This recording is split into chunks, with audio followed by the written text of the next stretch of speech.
Primeira leitura de hoje está no livro de Sabedoria, capítulo 12, versos 13, do 16 ao 19. Nós anglicanos, quando a gente lê os livros chamados apócrifos, outros chamam de deuterocanônicos, a gente entende que eles são livros que necessários, importantes para nos instruir na fé cristã, tá?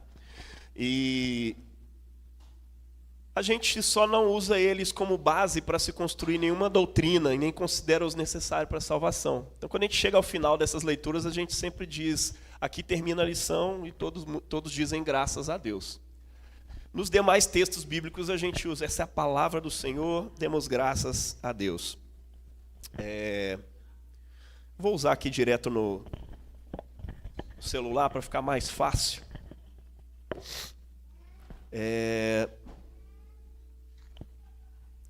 Sabedoria 12, versos 13 e depois do 16 ao 19. Não há, além de ti, outro Deus, que cuide de todas as coisas e a quem devas mostrar que o teu julgamento não foi injusto. A tua força é o princípio de toda justiça. E o teu domínio sobre todos te faz para com todos indulgente. Mostras a tua força a quem não crê na perfeição do teu poder. E nos que te conhecem, castigas o seu atrevimento. No entanto, dominando a tua própria força, julgas com clemência e nos governas com grande consideração. Pois quando quiseres, está ao teu alcance fazer o uso do teu poder. Assim procedendo, ensinaste ao teu povo que o justo deve ser humano, e a teus filhos deste a confortadora esperança de que concedes o perdão aos pecadores. E aqui termina a lição. Damos graças a Deus. Perfeito.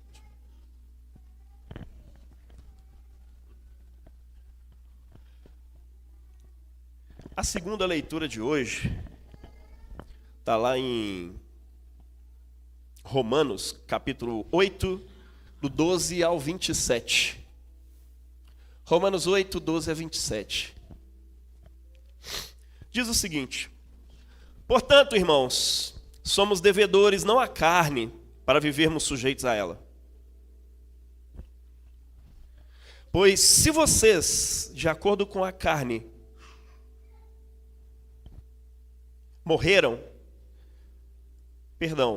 pois se vocês viverem de acordo com a carne, morrerão. Mas se pelo Espírito fizerdes morrer os atos do corpo, viverão. Porque todos os que são conduzidos pelo Espírito de Deus são filhos de Deus. Pois vocês não receberam um espírito de escravidão para novamente temerem,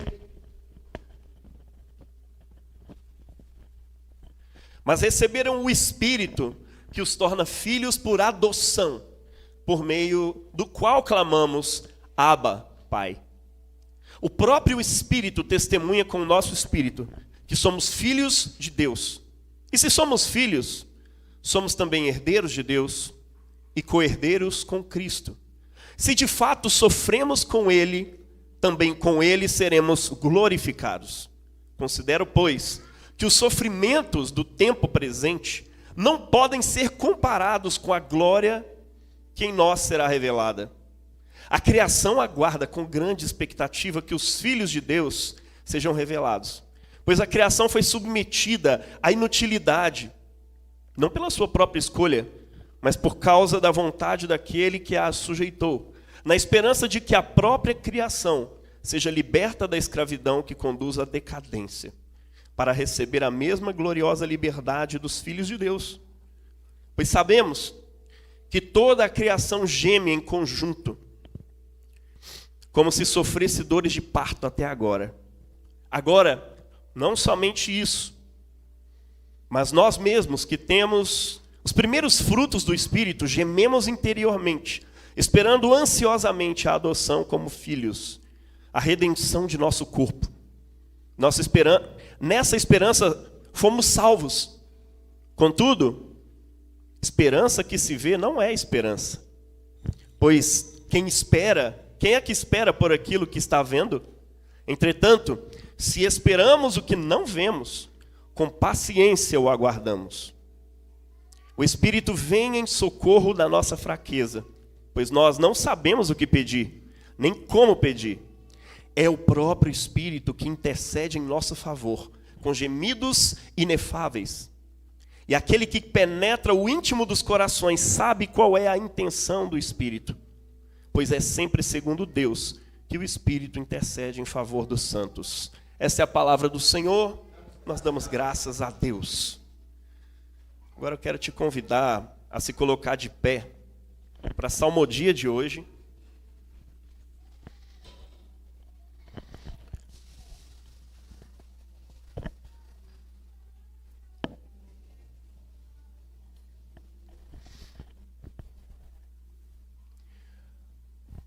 Numa salmodia a gente lê, quem está lendo aqui, lê os textos do dia, lê o versículo ali dos Salmos, e a antífona é repetida por toda a igreja. Então eu convido você a começar junto comigo nesse momento, mas o Salmo é uma oração.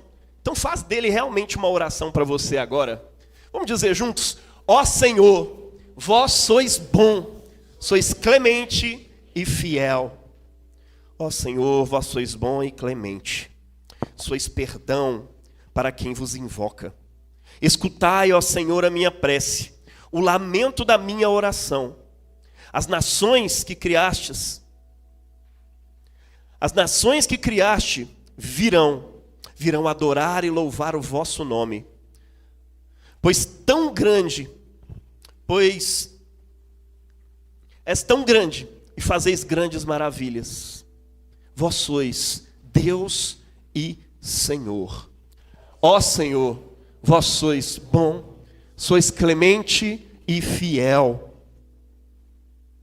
Vós, porém, sois clemente e fiel. Sois amor, paciência e perdão. Tende pena e olhai para mim. Confirmai com vigor o vosso servo. Ó Senhor, vós sois bom, sois clemente e fiel. Glória ao Pai, ao Filho e ao Espírito Santo, como era no princípio, é agora, será para sempre. Amém. Aleluia. Leitura do Evangelho de hoje. Te convido agora para essa aclamação. Aleluia. Aleluia.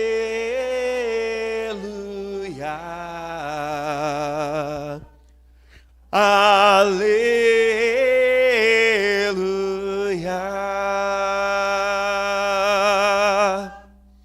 Eu te louvo, ó Pai Santo, Deus do céu, Senhor da terra.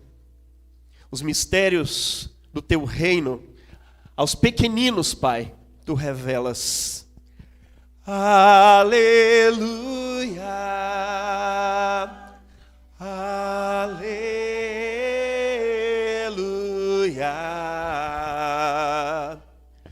Aleluia.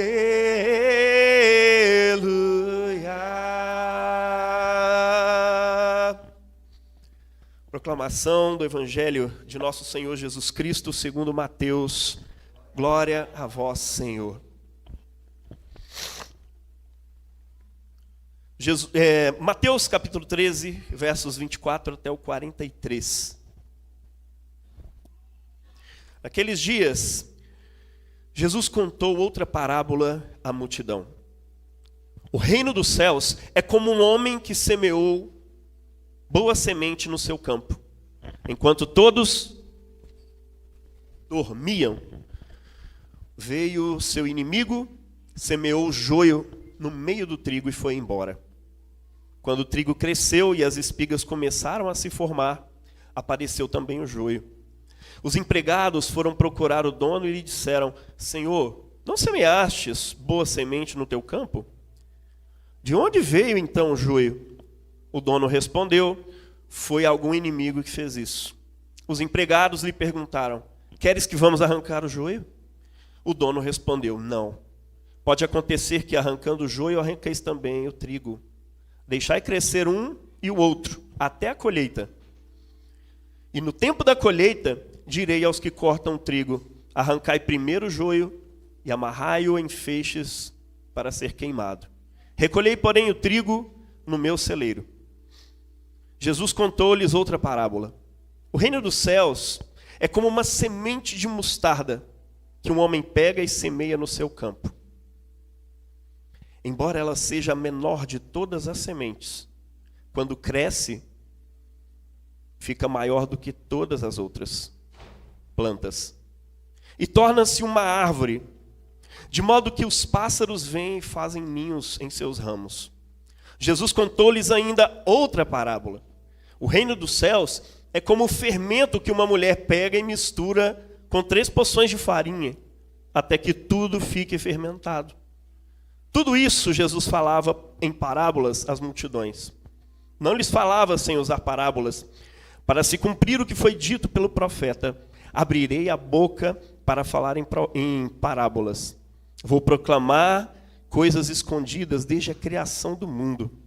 Então Jesus deixou as multidões e foi para casa. Seus discípulos aproximaram-se dele e disseram: explica-nos a parábola do joio. Jesus respondeu: aquele que semeia a boa semente é o Filho do Homem. O campo é o mundo. A boa semente são os que pertencem ao reino. O joio são os que pertencem ao maligno. O inimigo que semeou o joio é o diabo. A colheita é o fim dos tempos. Os ceifeiros são os anjos. Como o joio é recolhido e queimado ao fogo, assim também acontecerá no fim dos tempos. O Filho do Homem enviará seus anjos, e eles retirarão do seu reino todos os que fazem outros pecar e que praticam o mal. E depois os lançarão na fornalha de fogo. Ali haverá choro e ranger de dentes. Então os justos brilharão como o sol no reino de seu Pai. Quem tem ouvidos, ouça. Esse é o evangelho do Senhor. Louvado sejas, ó Cristo. Amém. Queridos, vamos orar. Eu queria orar por nossas crianças também. Onde elas estiverem, estenda suas mãos, para a gente não se estender muito. Vamos orar agora abençoando elas.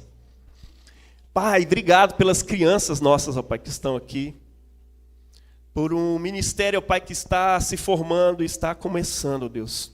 Para poder ensinar o Teu Evangelho, a Tua palavra a elas, na linguagem delas.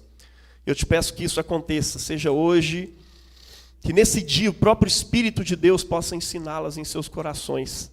Seja nas suas brincadeiras, seja através de outras pessoas, seja parando para ouvir o sermão. Eu te peço em nome de Jesus, fala às nossas crianças a cada dia e prove para elas um caminho, Pai, seguro de ensinamento na fé, para que quando crescerem não abandonem a fé, a esperança e principalmente o amor.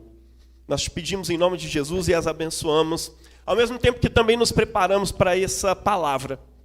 Usa-nos, Senhor, fala com a gente a Tua palavra. Não nos deixe sem a Tua voz nessa manhã. Venha, ó Espírito de Deus, e atua entre nós. Em nome do Teu Filho Jesus. Amém.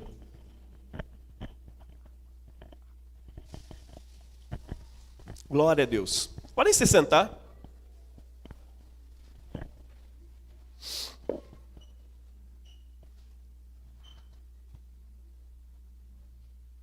Obrigado.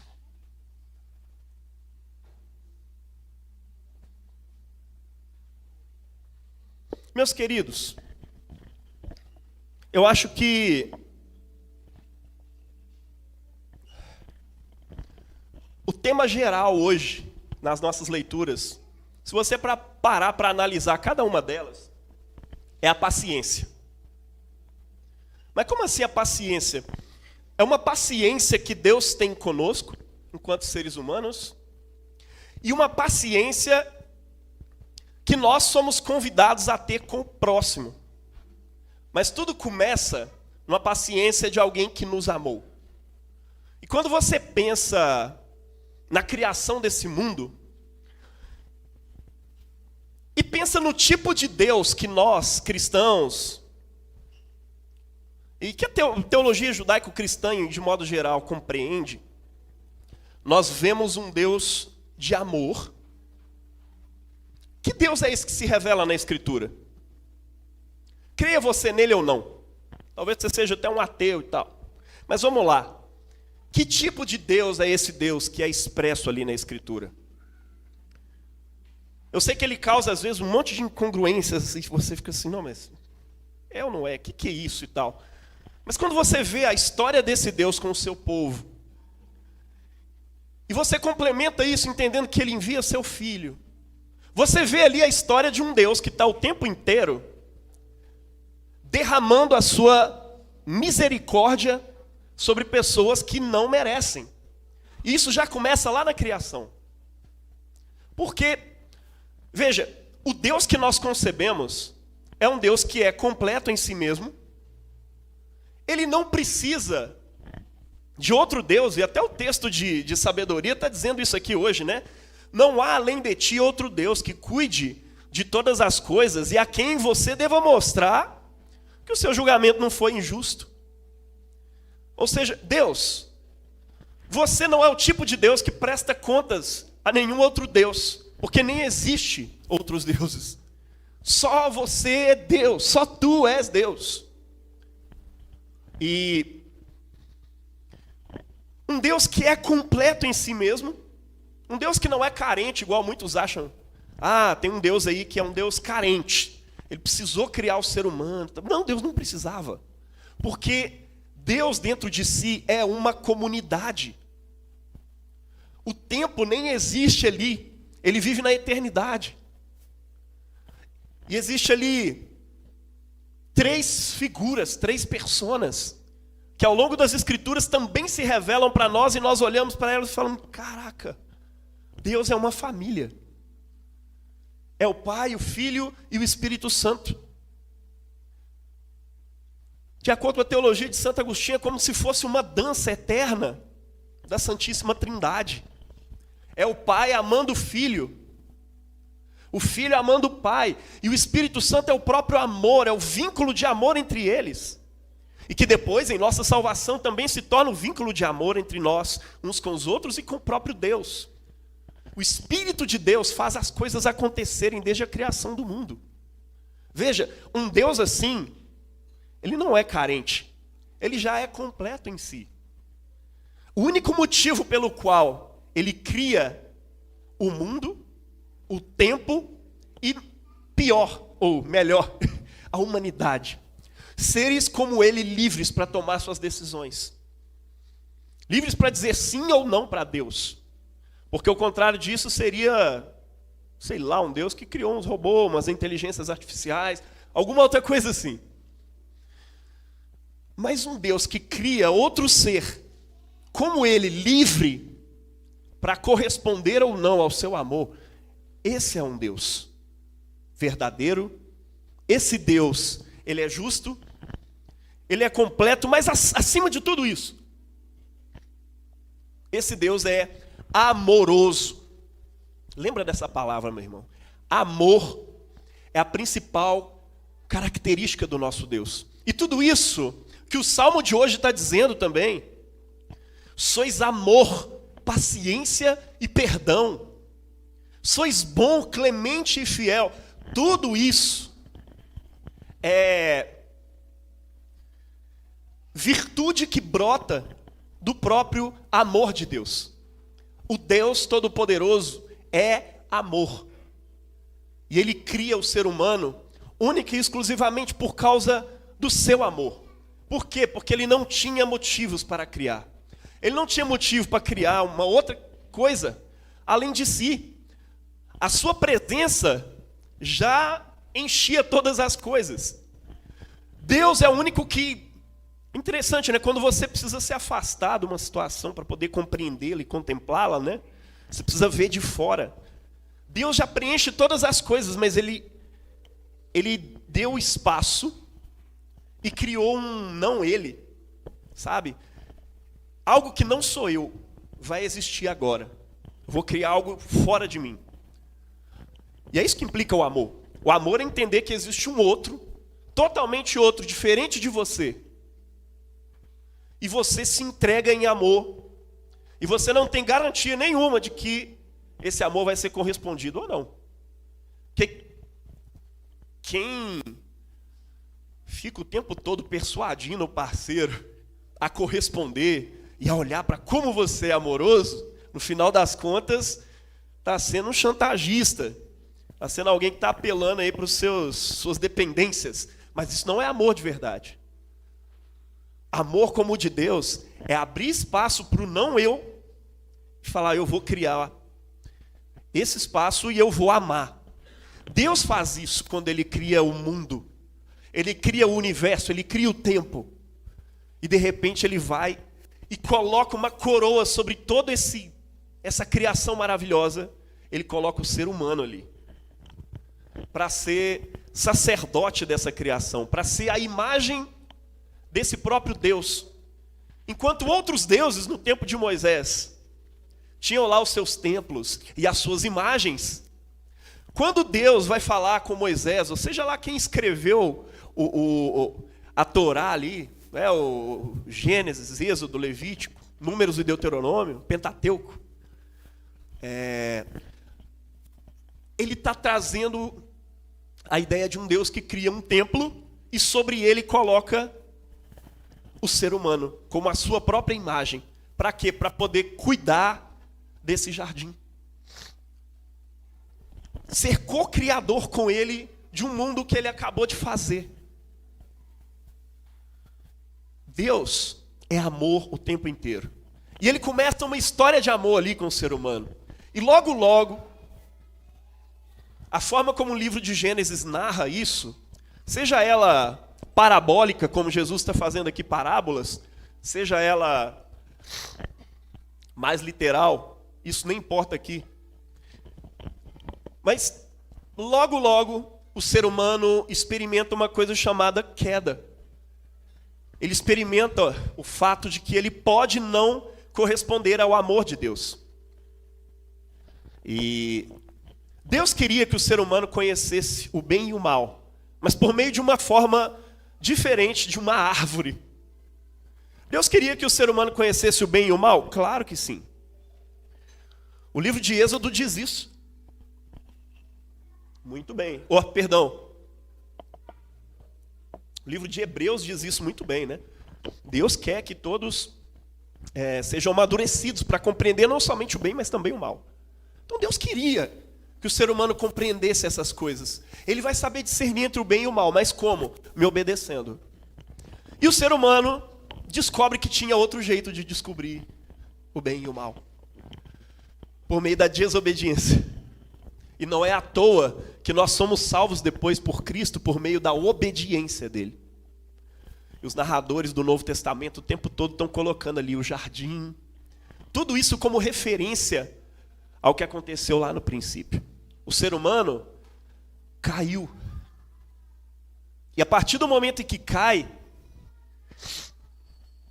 começa ali duas descendências. Quando Deus está falando com a mulher, Deus fala com o homem joga a culpa para a mulher joga a culpa para a serpente não tinha mais para quem culpar. E aí Deus fala com você vai comer pó por todos os dias da sua vida. E eu colocarei inimizade entre ti e a serpente. Perdão, entre ti e a mulher. Entre a tua descendência e os descendentes dela. Interessante isso aqui. Porque Jesus, na parábola de hoje, ele está fazendo referência a duas sementes. Na semana passada, a semente era a palavra de Deus. E o texto era sobre como Deus quer que a gente ouça a sua palavra. Ou seja, como que ele quer que você seja boa terra. Porque ser uma boa terra depende de você. Não deixar a palavra no canto do caminho, não deixar ela entre pedregulhos, não deixar outras sementes crescerem em volta para poder sufocá-la, mas deixar um terreno limpo para que ela possa se nutrir embaixo e em cima. Várias renúncias vêm fazer parte disso. Mas no evangelho de hoje, Jesus está falando de outro tipo de semente. A figura mudou totalmente. Agora, a figura não é mais a palavra de Deus. A semente não é mais a palavra de Deus. A semente aqui agora é figura para os filhos do reino de Deus. E Jesus está retomando lá aquela linguagem do Gênesis. A tua semente e a semente da mulher. E ao longo da história, Deus vai lidando com a sua semente, os filhos de Deus, e com a semente do diabo, né? Chamado de formas do tipo as filhas dos homens. Mas no final das contas, veja, Deus tenta trazer ali, desde Adão, uma geração que é geração de Deus, que anda com Deus. Aí vem Abel e Caim, Caim mata Abel, e aí já começa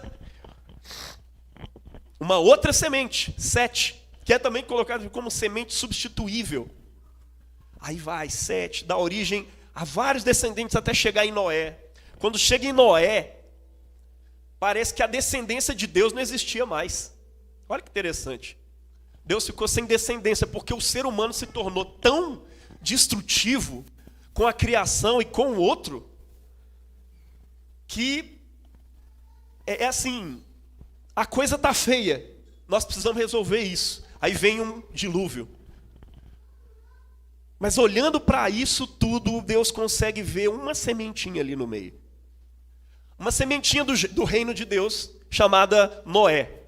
E ele vira para Noé e fala, Noé, você, tua esposa, suas filhas e os maridos delas, seus filhos e as suas esposas, vão entrar para uma arca, eu vou segurar vocês como algumas sementes. E aí vocês vão juntar uma semente de cada um dos animais e tudo mais. Hoje em dia você vê que tem um monte de discussões sobre isso, se o dilúvio foi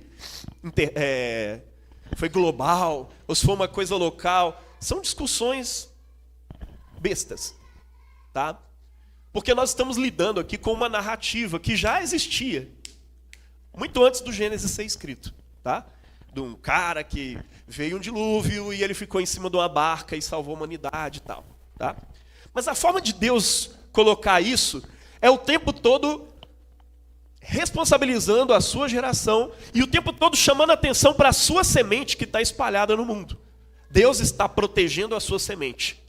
Ele quer a semente do reino, segura e fiel. Então ele protege ela na arca.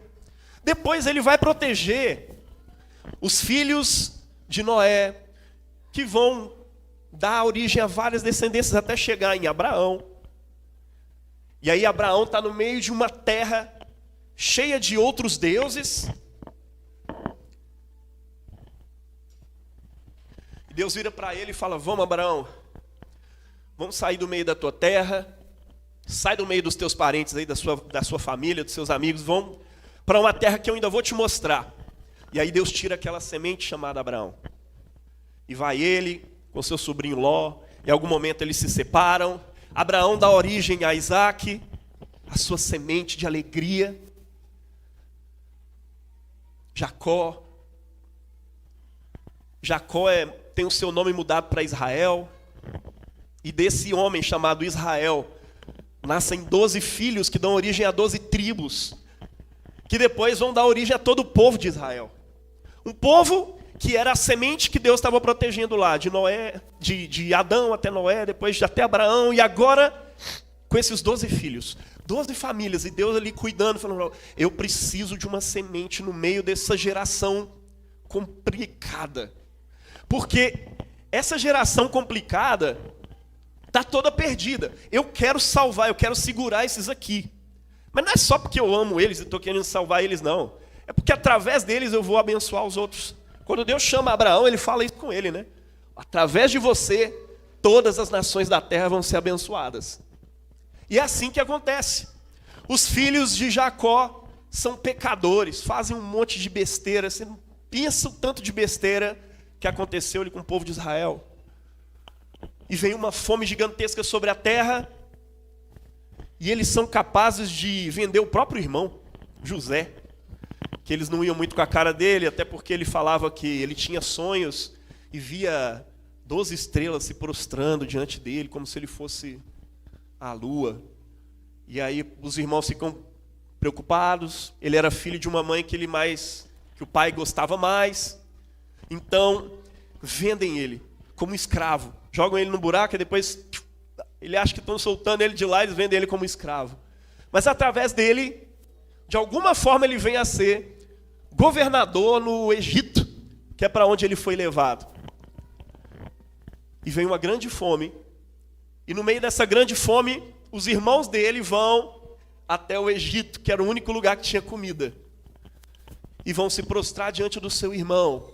E através desse irmão, eles são salvos da fome e da miséria, e depois todos são trazidos para dentro do Egito. Depois, através de Moisés, eles são libertados do Egito. Por quê? Porque uma outra dinastia tinha entrado e começado a escravizar essa semente de Deus que estava lá no Egito. Veja, Deus está o tempo todo cuidando da sua semente. Embora sejam pecadores complicados, Deus ama esse pessoal o tempo inteiro e volta atrás por causa deles várias e várias vezes. Eles pecam, e tem um verbo usado no hebraico para Deus, que é uma coisa que quando Deus muda de ideia, é o termo que é traduzido em nossas Bíblias como arrependeu-se. O Senhor arrependeu-se que é o verbo chamado, escreve-se Nacham, mas eu acho que lê Nacham, ou Nacham. Deus se arrepende de destruir e volta atrás o tempo inteiro para poder cuidar dessa semente. E ele vai cuidando. Depois vem um tempo em que esse povo vai para o deserto, Deus cuida deles no deserto. Depois eles se estabelecem numa terra e Deus vai cuidando deles nessa terra. E nessa terra se tornam mais pecadores ainda. Começam a adorar outros deuses, que não são deuses de verdade, mas estão lá, sendo adorados pelo povo de Deus. E a partir desses outros deuses, desses outros sistemas religiosos, opressões diversas vão sendo feitas ali e justificadas dentro do povo de Deus. E Deus começa a prometer por meio dos seus profetas: olha, um dia vai vir o Messias para acabar com essa miséria toda aqui, para acabar com esse problema todo nos quais nós nos enfiamos como nação. Porque Deus o tempo inteiro foi cuidando de nós, como um pai cuida dos filhos, como uma galinha junta os pintinhos, né? Como uma águia cuida dos seus filhotinhos. Deus está o tempo todo cuidando dessa nação, chamada Israel, para ser o seu povo, a sua semente. Ele vai vir e ele vai cuidar de vocês, mas vocês não fazem ideia do que vai acontecer. Gente de outras nações, gente de outros lugares, vão se tornar parte dessa semente, vão se tornar parte desse Deus, vão se tornar parte dessa família na fé. E é então que a gente chega no dia que o evangelho de hoje está narrando. Jesus fala assim: olha, o reino de Deus é como um cara que plantou, e aí ele está descrevendo a história a partir de uma figura, que é um homem que plantou trigo no seu campo. E aí, quando todos dormiram, veio o maligno e plantou joio no meio desse trigo. E para quem não sabe, joio é um negócio que cresce junto, meio que um mato, mas ele parece com trigo, então eles vão crescer junto e vai ficar muito parecido um com o outro ao longo todo o seu processo de crescimento. Dizem que, eu não sou agricultor, não sei muito sobre essas coisas, dizem que depois que eles já estão maduros o suficiente, o trigo se inclina e o joio continua para cima. E aí fica mais fácil tirar o joio. Eu não sei se é isso. Se for, é uma figura muito interessante, né? O trigo se inclina no final das contas. Mas olha ao que Jesus comparou essa história humana, né? Esse negócio do reino de Deus. O reinado de Deus está vindo. O tempo todo a mensagem dele é essa. O reinado de Deus está chegando. E esse reinado é como se o cara tivesse plantado no seu campo. E de noite veio alguém, tacou semente de joio. E começa a crescer. E aí um dos seus servos chega nele e fala: olha, você não tinha plantado só coisa boa? Por que agora está crescendo joio ali no meio? Ele falou: algum inimigo fez isso. Pode crer. Algum inimigo fez isso com vocês. Algum inimigo fez isso com a gente. E aí eles falam assim. Eu fico pensando isso, né? Como que é para a igreja hoje? As pessoas olhando para os membros das igrejas. Porque se tem um negócio que não é perfeito, mano, é a igreja. E eu e minha esposa sofremos com a igreja há 10 anos. E assim, se contar o tempo em que meu pai foi pastor, uns 8 anos, eu tenho uns 18 anos que eu vejo esse negócio detonando muita gente. Perdão, viu, gente? Mas olha que doideira. Um trem que dá problema é a igreja. E é exatamente o povo que fala que está vivendo um novo passo na história da humanidade. É o passo da fidelidade a Deus. Nós nos convertemos a Jesus, nos tornamos nova criatura. Mas a gente olha para a igreja, vê tanta coisa, tanto escândalo. E aí eu estou falando de escândalo num outro sentido, que não é o que Jesus usa aqui nessa parábola, porque ele fala da palavra escândalo aqui também, né? Mas estou falando de atos escandalosos mesmo.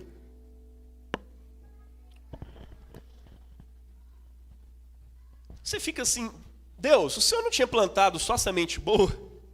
Essa igreja visível aqui parece que tem muito joio. E Deus fala: é mesmo. Infelizmente, foram plantados pelo maligno. É muito joio, Deus. Pois é. E Deus, você quer que a gente vá lá e tira? E aí, o Senhor, o Deus, o clemente, o misericordioso fala: não. Não por causa... Bom, desliga ele para... Não por causa do joio em si, mas por causa do trigo. Ou seja, por causa da sua semente, por causa da minha semente que eu amei e coloquei lá. Eu amo cada uma delas. Eu prefiro que vocês não arranquem o joio agora. Porque pode ser que tentando arrancar o joio, vocês arranquem também o trigo. Olha que interessante esse negócio, gente. E é engraçado porque depois ele vai dizer que esses servos são os anjos. Ou seja, será que nem os anjos sabem quem é trigo e quem é joio?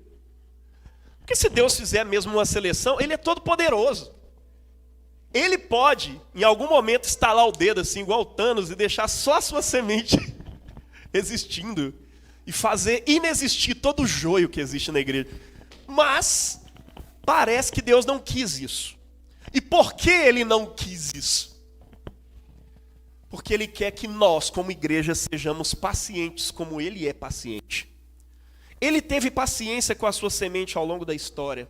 Ele voltou atrás várias e várias vezes para cobri-los com a sua misericórdia, porque se fosse para analisar os seus atos, esse povo de Israel já tinha se tornado joio há muito tempo, mas Deus, por sua misericórdia, não deixou isso acontecer. E agora, no evangelho de hoje, ele está dizendo para anjos, pessoas que sabem muito bem quem são os fiéis e quem não são. Ele está dizendo: não arranque eles ainda. Porque pode ser que arrancando o joio, vocês arranquem o trigo também. Isso aqui é um texto do Evangelho que foi escrito para uma comunidade de gente que está sofrendo perseguição por causa do Evangelho de Jesus. Pessoas que estavam sendo perseguidas por Roma, estavam sendo perseguidas pelos judeus. E até os destinatários da carta de Romanos, que a gente leu hoje, também, né? Tinha judeus e romanos, judeus e gentios, judeus e pagãos, dentro de uma mesma comunidade cristã. Para um judeu clássico, a sua semente era literalmente a semente de Deus, o povo de Deus.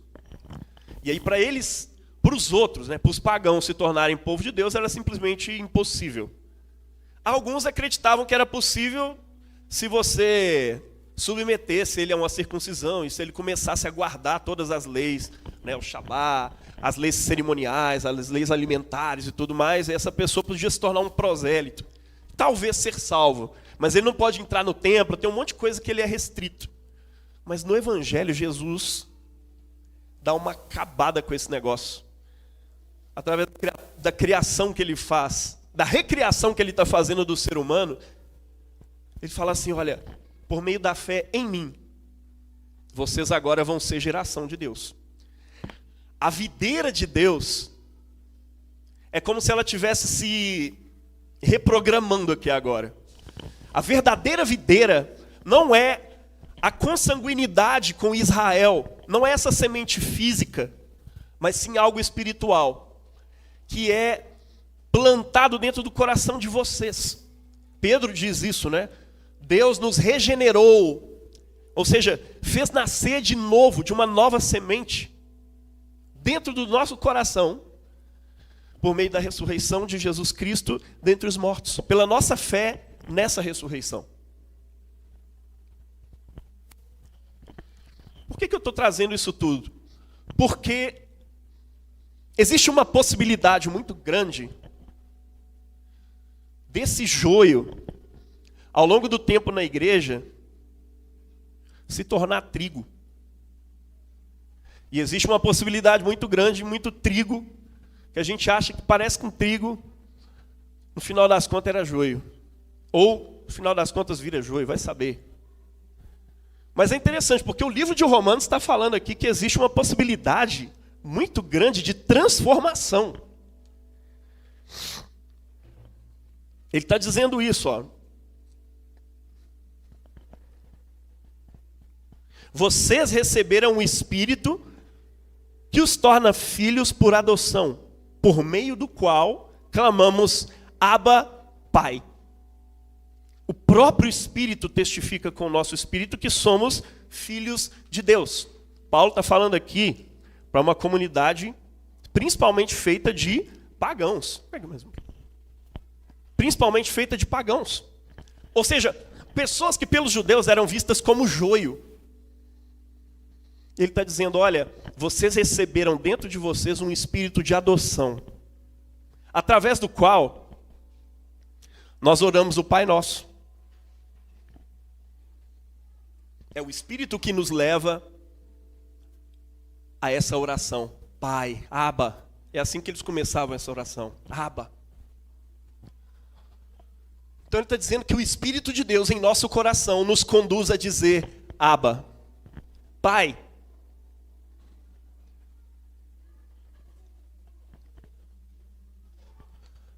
É Ele, é o Espírito que nos fala, Pai nosso que está no céu, santificado seja o teu nome. É Ele que está ali falando, intercedendo juntamente conosco, com gemidos inefáveis, inexprimíveis em linguagem humana. Ele está ali, nos tornando a cada dia mais filhos de Deus, regenerando a gente a partir de uma nova semente. E tudo o que ele está dizendo para você é, assim como eu tenho paciência com o meu povo, com a minha semente ao longo da história, filhos, tenham paciência uns com os outros. Porque pode ser que na hora que você cortar o pescoço de um, achando que é joio, você está matando um trigo de Deus. Pode ser que quando você olha para o seu irmão, e eu tenho aprendido isso assim desde a minha adolescência, há muitas pessoas que têm cara de joio, jeito de joio. O que é cara de joio, Esse irmão, na minha época, assim, esse irmão escuta música do mundo, esse irmão tem tatuagem, piercing. Não, tatuagem e piercing já tinha passado do limite, assim, com certeza é joio. A gente avaliava por aí. Nossa, irmão dança. E é claro, a gente não avalia simplesmente pela cultura em si, mas pela consciência que as pessoas têm dentro dessa cultura. O tipo de... A forma como essa pessoa compreende o que está fazendo. Então a gente ficava julgando pelas aparências. Ó, esse aqui tem cara de joio. Ó, aquele irmão fala uns negócios que... Você vai bater um papo com ele, nossa, sei o que está fazendo na igreja. E tem irmãos que, na grande rede, né, na internet, costumam definir quem são os filhos de Deus e quem são os filhos do maligno. Quem é o joio e quem é o trigo desse mundo. E aí você tem evangélicos falando que o católico não é trigo. Com certeza isso aqui é joio. E tem católico falando que o evangélico é joio.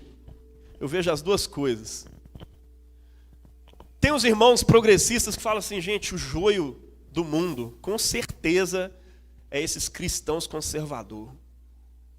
E do outro lado, a mesmíssima coisa. Não, joio do mundo é cristão progressista. Vê se pode. Cristão e progressista na mesma frase, isso é impossível. E aí começa-se a olhar o outro. Não, esse ali tem atitude de joio. Esse aqui tem isso e tem aquilo. E Jesus está pedindo aos próprios anjos, que sabem quem é joio e quem não é, ele está dizendo, não arranca ainda. Porque pode ser que arrancando um joio, você também arranque um trigo juntamente. Se nem os anjos vão dar conta, muito menos você, meu irmão. Não julgue a partir disso. Não julgue a partir da sua fé, que provavelmente é um pequeno fragmento de uma coisa imensa no mundo chamada cristandade. E eu avaliava a partir dali. Do alto da minha cadeira batista, dizendo, ó, ver se pode, que os irmãos presbiterianos, católico, metodista, batizando criança, que nem sabe o que é. Com certeza é joio. Não tem como, isso aqui é inconciliável. Até o dia que eu comecei a estudar a história da igreja, eu fui vendo como era grande a complexidade do que é a cristandade. Eu falei, meu Deus, eu era só um grupinho pequenininho no meio daquilo ali que achava que eu, no todo do meu conhecimento, que compreendia assim, um círculozinho no meio daquilo, podia definir quem era joio e quem não era ao redor do mundo inteiro. Cuidado, meus irmãos. E Deus está dizendo para vocês, sejam pacientes como o vosso Deus, como o vosso Pai que está nos céus. E Jesus o tempo inteiro